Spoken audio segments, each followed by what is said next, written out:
Gail, what's up, Gail? How you doing tonight? I am okay. How are you? I Hi, am doing good. everyone. Gail, what are your initial thoughts upon hearing the woman in that audio? Um, well, two things. Initial thoughts. I think she never was taught the difference between a good man and an honorable man. I think a lot of women are looking for honorable men. They just confuse them with nice guys. Because a nice guy is going to tell you exactly what you want to hear. An honorable man will set healthy boundaries while still being respectful if you know it means saving your life, if it means you being safe, whatever, keeping your relationship safe. But I think a lot of women want honorable men. They just confuse that term with a man that's always going to say yes to them.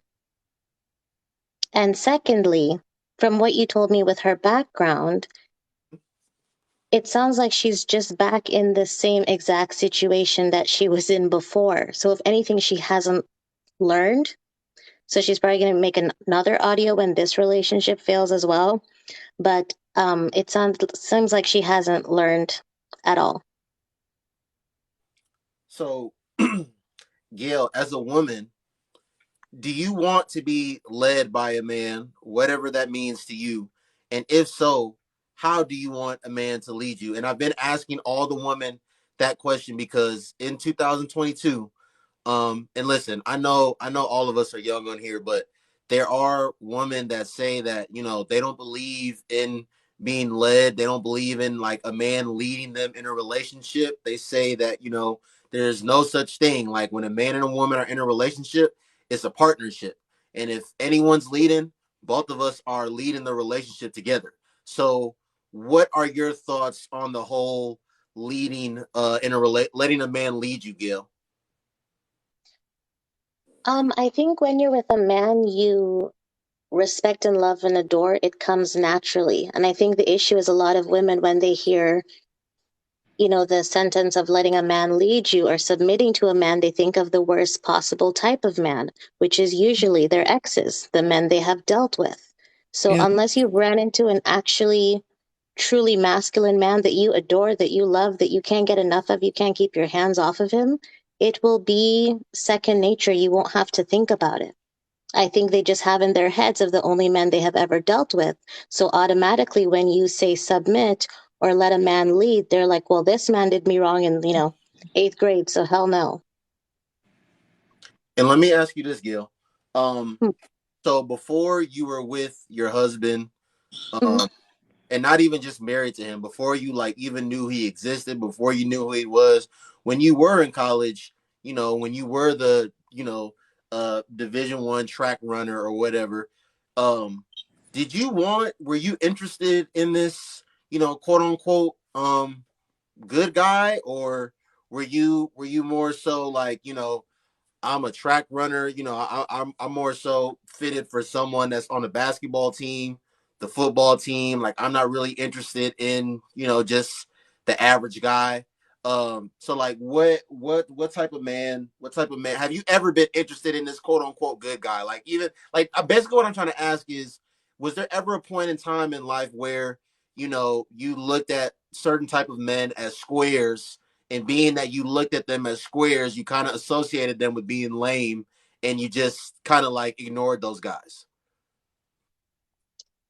Um, I think it depends on how you view men, especially in your college years, depends on the training you got before you went to college.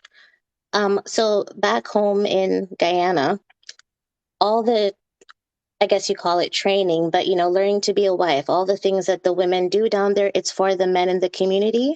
And those men don't make a lot of money. It's a third world country. So you're taught to be a good woman for just a good man. The wallet kind of comes later. If you guys want kids, obviously that's a discussion that needs to be had because, just love isn't going to pay the bills and feed them. But in college, by that time, yes, I'd already had all of that, conversations with my mother and father. So that was something that I learned from a very young age. So college did not change any of that. What attributes, and obviously, yeah, I know you're married, but what attributes does a man need to have for you to appreciate respect and love him?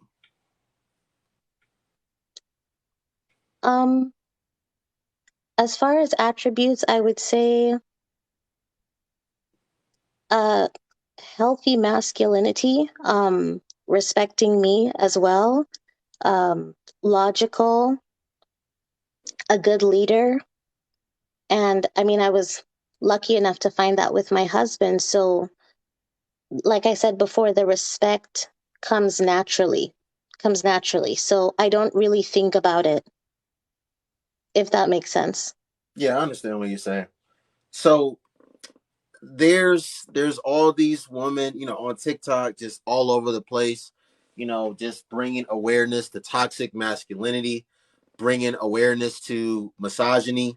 So, when that woman said he didn't put me in my place. Um, if a woman is argumentative, if a woman is like combative and she can be very disrespectful at times, even to a man that she's in a relationship with, but this man is a good guy, what is the what do you think is the appropriate way for a man to deal with a woman that behaves like that? Because you have some women that'll say like, I appreciate like when a man tells me to like shut the f up, or like talks to me a certain type of way, like I find that to be very attractive, like that type of stuff turns me on. And then you have other women that'll say like, that's very disrespectful, that's a controlling man, that's a man that You got to disrespects. put them in a mental So hospital, like, Marty. what do you think is the appropriate way for this quote unquote good guy to deal with a woman like that? Um, I wonder too if she meant assertiveness and not necessarily put her in her place. Because, like an honorable man that loves you and adores you, he's going to, reel you back in, but in a loving way, in a healthy way. So the fact that she's saying her man, or her ex, I guess, was passive meant she was aggressive, because I do believe opposites attract. I don't think two aggressive people can be in a relationship, and I don't think two passive people can be in a relationship. So if he was so passive and not doing what he needed to do, that meant she was more aggressive, which, if anything, would push him even further away. So I think from how she's saying he was, we can all assume how she was in the relationship. So Gail, do you think there's as even as a woman, do you think there's like a thin line between being a good guy and like being a pushover, or like I said, a beta male or a simp? I do. I think when you're an honorable man, it's very different from being a simp. I think a simp, from what I've gathered, and correct me if I'm wrong, is a man who just kind of gives up all his resources, all his time, all his money with nothing in return. Because, for example, I think within a marriage, you can technically say a husband is a simp for the good woman. He's working, busting his ass, making sure she's good, making sure the kids are good. So I think, yes, a good guy or a nice guy is not going to be good for you, because he's not going to correct you. If anything, he's going to want to stay on your good side.